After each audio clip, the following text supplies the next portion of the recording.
আমার প্রিয়জনেরা, প্রভু যীশু খ্রিস্ট আপনাদের অনেক বেশি প্রেম করেন। ওনার প্রেম কখনো পাল্টায় না। মানুষের প্রেম পাল্টে যায়, ঈশ্বরের প্রেম পাল্টায় না।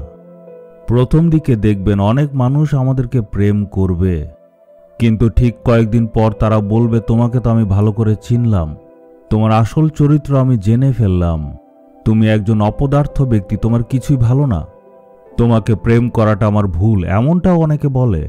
যখন তারা আমাদের দুর্বলতাগুলি দেখতে পায়, তারা ঘৃণা করা শুরু করে। কিন্তু ঈশ্বর এমন না, উনার প্রেম পাল্টায় না। আমরা দেখব লেবীয় পুস্তক 26 অধ্যায়ের 44 পদে। দেখি এখানে কি লেখা আছে। আমি তাদের অগ্রাহ্য অথবা ঘৃণা করব না। ইসরায়েলীদেরকে উনি বলছেন, ইসরায়েলীদেরকে ঈশ্বর নিজেই বাছাই করেছিলেন, তাদেরকে উদ্ধার করে আশীর্বাদ করেছিলেন, কিন্তু পরের দিকে তারা ঈশ্বরের বিরুদ্ধে কাজ করেছে। ঈশ্বর কত অলৌকিক কাজ করেছেন, কিন্তু তাদের কুড়কুড়ামি শেষ হয় না। ঈশ্বরের সেবককে মারারও চেষ্টা করেছে। আমরাও অনেক সময় একদম তাদের মতো আচরণ করি, আমরা দুষ্টমি করি, খারাপ কাজ করি, পাপ করি। ইসরায়েলীদের মতো আমরাও গিয়ে কুড়কুড়ামি করি, ঈশ্বরের বিরুদ্ধে কাজ করি। বাচ্চারা যদি দুষ্টমি করে, তাহলে বাবা কি তাদের ঘৃণা করে? হয়তো বকা দেয়, তারপর আবার ঠিক হয়ে যায়। ঈশ্বর বলছেন, আমি তোমাকে অগ্রাহ্য করব না আর ঘৃণা করব না। আপনি কি এমনভাবে ভাবছেন? আমি তো ঈশ্বরকে অসন্তুষ্ট করার মতো অনেক কাজ করেছি। আমি তো ঈশ্বরের নামকে অপমানিত করেছি। উনাকে আমি অন্বেষণ করিনি, উনার আজ্ঞা পালন করিনি, প্রভুর বাক্যে যা লেখা আছে সেটা আমি পালন করিনি। আমি এখন কি করব?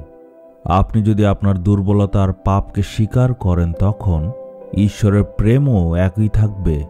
ঈশ্বর বলছেন, আমি তোমাকে কিভাবে অগ্রাহ্য করব? আমি কিভাবে তোমায় ঘৃণা করব?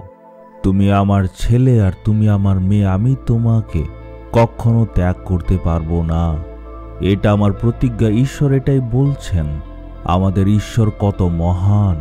তাই আজকে ওনাকে বলুন, হে পিতা ঈশ্বর, আপনার প্রেম পাল্টায় না। আমি হয়তো আপনার প্রেমকে চিনতে পারিনি, আপনার প্রেমকে আমি মূল্য দেইনি। এই পাপের জন্য আমায় ক্ষমা করুন। আপনি প্রভুকে আজকে বলুন, প্রভু আপনি আমায় ছাড়েন না, আপনি আমায় ত্যাগ করেন না। এমনভাবে যদি বলেন, তখন দেখবেন ঈশ্বর আপনাকে গ্রহণ করেছেন। আপনার পাপের কথা আপনার অনুশোচনা হয়, আপনি স্বীকার করেছেন।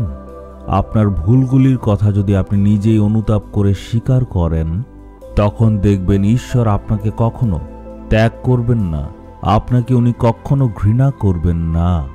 হে পিতা ঈশ্বর, আজকে মনের মধ্যে একটা বোঝা নিয়ে এই ছেলে আর আপনার এই মেয়ে প্রার্থনা করে বলছে, ঈশ্বর কি আমার উপর অনুগ্রহ দেবেন? ঈশ্বরের দয়া আমার উপরে কি আসবে? এই প্রশ্ন নিয়ে আপনার কাছে আজ এসছে। হে প্রভু, আপনার সেই অনন্ত প্রেম তাদের উপর আজ প্রকাশ করেন। আপনার দয়া যাতে তারা অনুভব করতে পারে। আপনার প্রেম আর অনুগ্রহ আজকে তাদেরকে দেখিয়ে দিন প্রভু। তাদের মনের সকল নিরাশা যাতে দূর হয়ে যায় প্রার্থনা করি। এই প্রার্থনা যিশুর নামে আমি চাইলাম। Amen, amen.